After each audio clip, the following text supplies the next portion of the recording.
Well, he's got Kerry Farr in his corner. Kerry Farr knows the boxing game.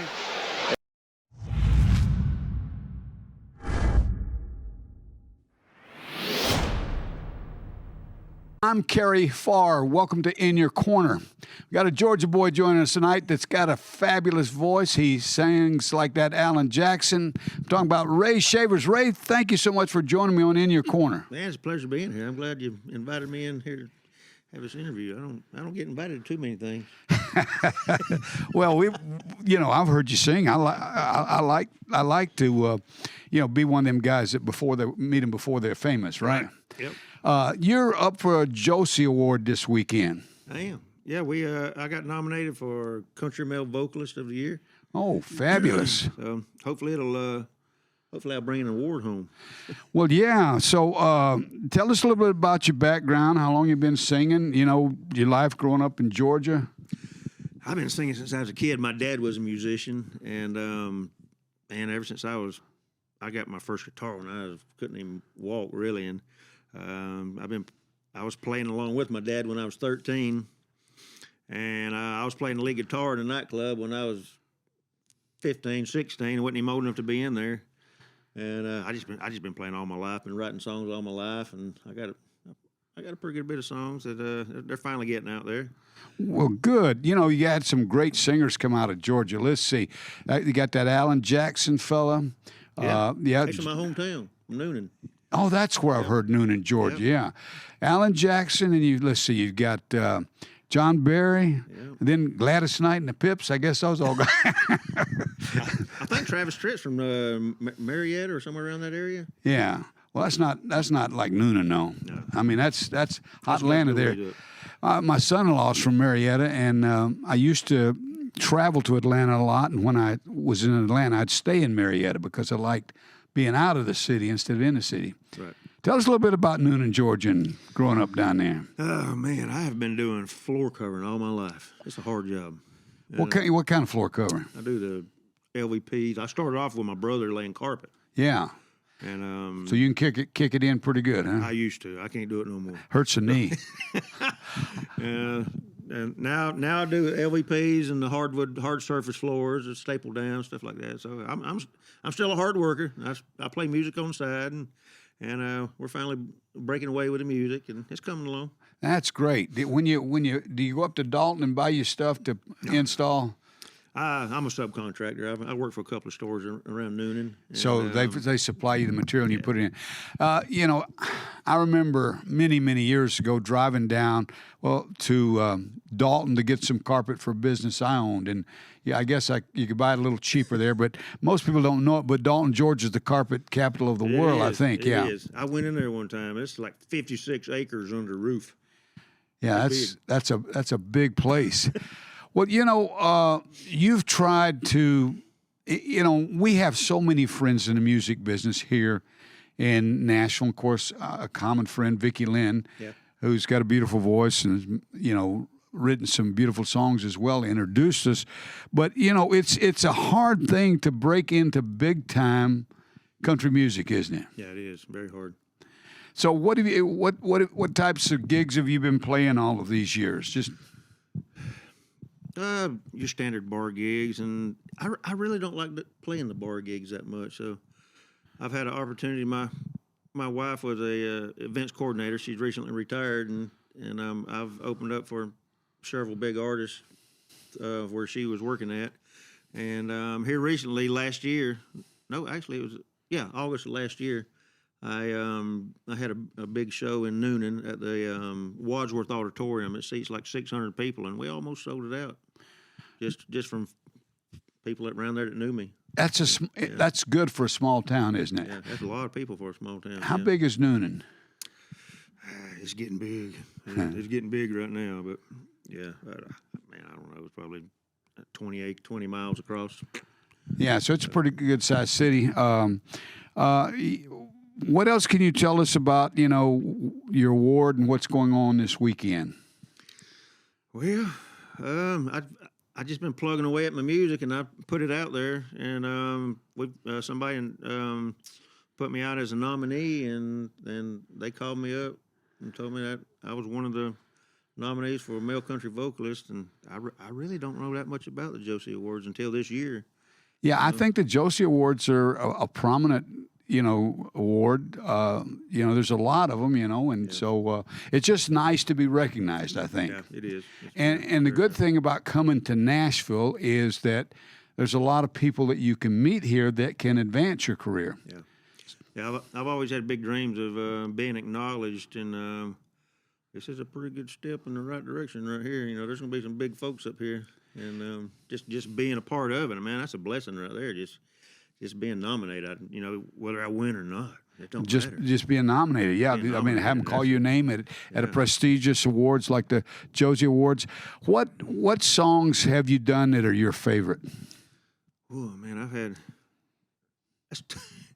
that's tough. I had a promoter.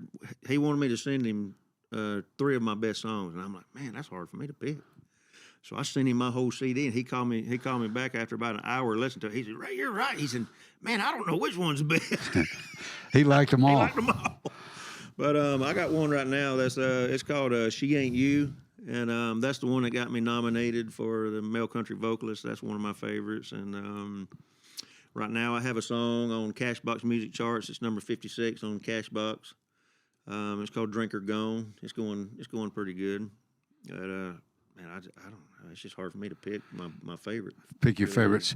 What type of style would you say that you are? What type of artist? Who would you say that is your favorite country singer and who you sound the most like? I grew up listening to Merle Haggard. Oh yeah, I love Merle Haggard and Brooks and Dunn. Brooks and Dunn's my favorite, and man, if I had somebody that I could tour with, it'd be Brooks and Dunn right now. I just love Brooks and Dunn.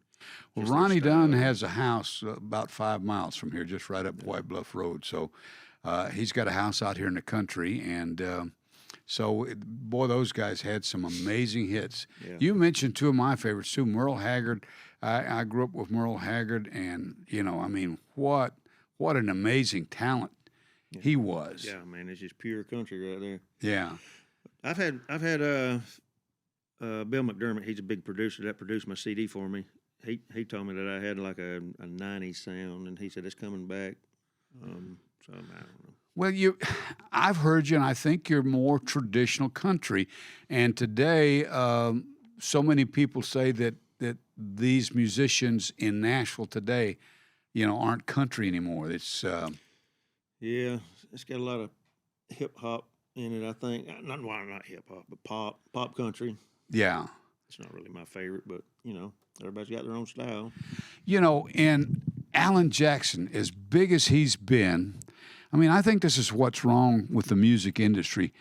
Alan Jackson could probably record another song like "Where Were You in the World," Yeah. "Stop Turning," or "Way Down Yonder on the Chattahoochee," and probably couldn't even get radio time today. What is it about the music business? I mean, it seems like when people have been famous in country music, once they reach a certain age, they don't play them anymore. Yeah. I don't know what the deal is, but yeah, the old country is definitely dwindling away. You got your Morgan Walleys and stuff like that, Morgan Wallen, and they're kind of taking over. But my songs, when I write a song, I try to tell a story through my song. I'm not just spitting out lyrics, spitting out lines. I try to give you something that you can visualize. And just about every one of my songs is different. I thrive on this song not sounding like that song. Yeah, you don't want everything to sound the same. But I love the old traditional country music, and my wife and I went to the Grand Ole Opry recently, and it's just not what it used to be. I'm old enough that I've been there when Mr. Roy and Minnie Pearl and people like that were playing, Marty Robbins and so many of those great old artists. And now, I mean, there's still some good ones, but when you go, it just doesn't seem like the same music. Yeah. And I guess it's not, but I mean, it's just, to me, it's just not. It's probably 3 times the price as it was back in those days, and I don't think it's nearly as good as it was. Yeah. I tell you, one of my new favorite guys that's really taking off right now is Zach Top. He's really taking off, and he's keeping the traditional country alive. in my opinion. And I try to do the same. You know, I don't try to add a lot of stuff in my songs like that. But, you know, to a certain degree, you got to veer outside the box a little bit, or you're not going to get no audience. So, but at that same aspect, I still try to keep it contemporary, just a little bit out of the box. Yeah, I understand what you're saying. And, you know, today, some guys and women too can, you know, build a following. We know of a guy that's got like a million followers, but, you know, you don't hear him on the radio. But with the new technology and everything, and, you know, you being able to upload and share your own music to all of these different sites, if something, you know, just for example, that fella that sang that song, you know, came out of the woods and sang that song, Rich Men in Richmond, and It blew up. just blew up. And so, I mean, I guess everybody's looking for something like that. Yeah. Yeah, we really thrive on trying to reach out there and grab an audience that, you know, young and old, and something that you can relate to. And I just wrote a song. It's called "I Hope Heaven Has a Honey Hole," and I heard that song. That's the one I heard you singing. that really wasn't a song I was wanting to release right now. But my mom was like 89 years old, and my mom is playing the part of my granny in the video, and I'm playing the part of my dad in the video. And so I felt like I needed to get that done because she's getting a little fragile, I should say. And I just wanted to get that done and get her in the video. And boy, she's just all excited about the video. It gave her something to look forward to when she was watching that back, and she just chuckles and laughs about it. And it was worth it. Probably because she's thrilled to see you doing well. Yeah. You know, and then you put it. And my dad would probably like that because you were talking about a fishing hole in that song, right? Yep. Yeah, my dad, he worked in the auto factories up north, but he retired and went to Florida and fished that St. Johns River every day the rest of his life. And so you have access to that Chattahoochee River just like Alan Jackson did, don't you? I mean, I've been down that thing a few times. Yeah, is it? Does it run through Noonan, or is it close by? It's about. I can get there in about 25, 30 minutes. Yeah. I've been kayaking down it several times. Yeah. I haven't really fished it much. I don't know if I'd want to eat the fish out of it. Is it that dirty? I don't know. They say it is, but I don't know. Yeah. But, you know, when you just going out sport fishing, it don't matter. Yeah, it doesn't if you throw them back. Yeah, we've been kayaking down it many times. And but I messed my shoulders up. I don't do that no more. I just gave my kayaks to my kids. I got 3 here myself, and I hurt my back trying to get them out a couple of years ago for somebody. Where would somebody find you and connect with you, find your music? Right now, I'm on. Most of my songs are on YouTube, and we're regrouping. We're getting so busy right now. I'm having a. We're putting a new group together to help us with all the social media stuff. I had a lot of stuff on Pandora and Alexa and all that, and we're just regrouping with a new group of people. So I had to there was a transfer where I had to pull away from this group. I'm coming into this group, so I'm having to restart over on my. Well, it's social media is tough. I mean, you know, it's hard to build an audience out there, regardless of how good you are. Yeah. Is there That's any? a good thing though. Yeah. We got a good group we're working with now. I'm excited about the transformation. They can help you, you know, help get your name and your music out there. Mm-hmm. Is there anything that I haven't asked you that our audience ought to know about you? Ooh, man, I don't know. You've done pretty good. You thought I was a cop and you were a criminal. Trying to laugh. Yeah. Tell me, what's the worst thing you've... No, I'm joking. Well, what else can you tell us about you, Ray? Before I'm gonna play, you know, one of your songs when we finish this interview, so people can find you. But if somebody wanted to book you, you know, and have you come sing, how would they get a hold of you? RayShaversMusic.com. It's pretty good. That's a pretty good website. Ray Shavers, SHAVERS, Correct. music.com. Yeah. Yep. I got a little website there. It ain't nothing real fancy, but like I say, we're in the middle of redoing all that. And Facebook, Ray Shavers Music Facebook. You know, they can message me on that. And But yeah, the thing about what I do right now is me and my wife, we go out. We're like a duet. She sings on all my songs. Without her, I wouldn't be where I am right now.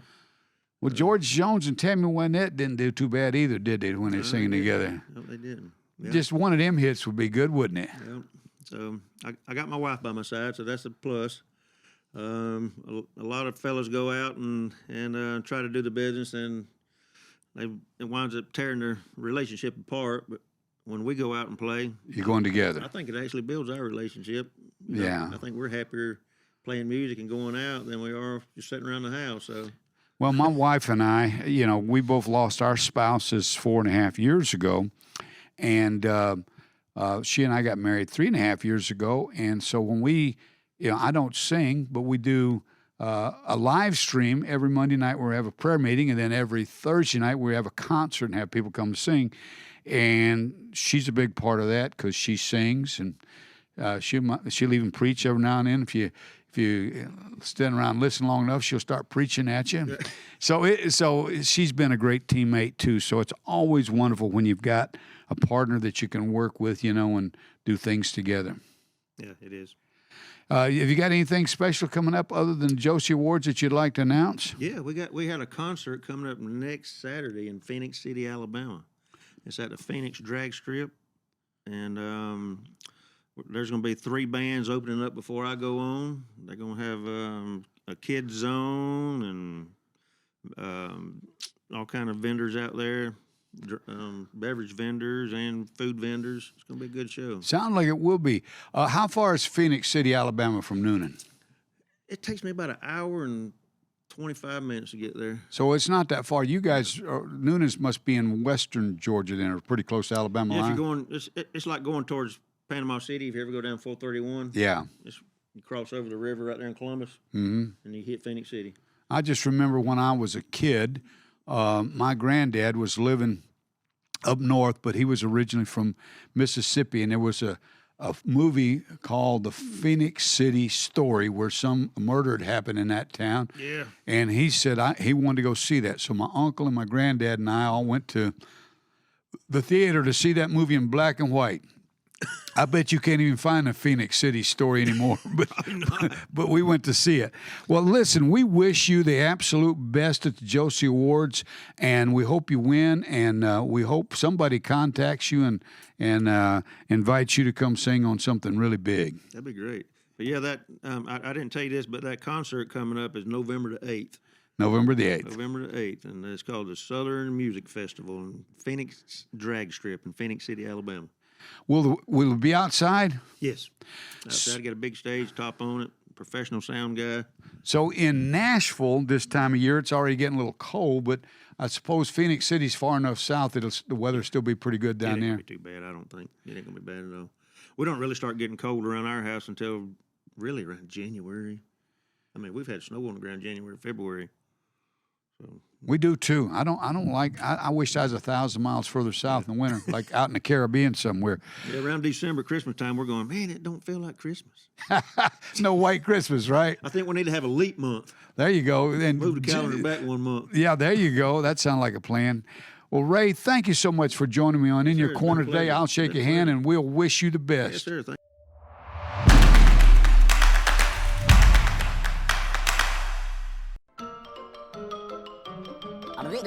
That's all, folks.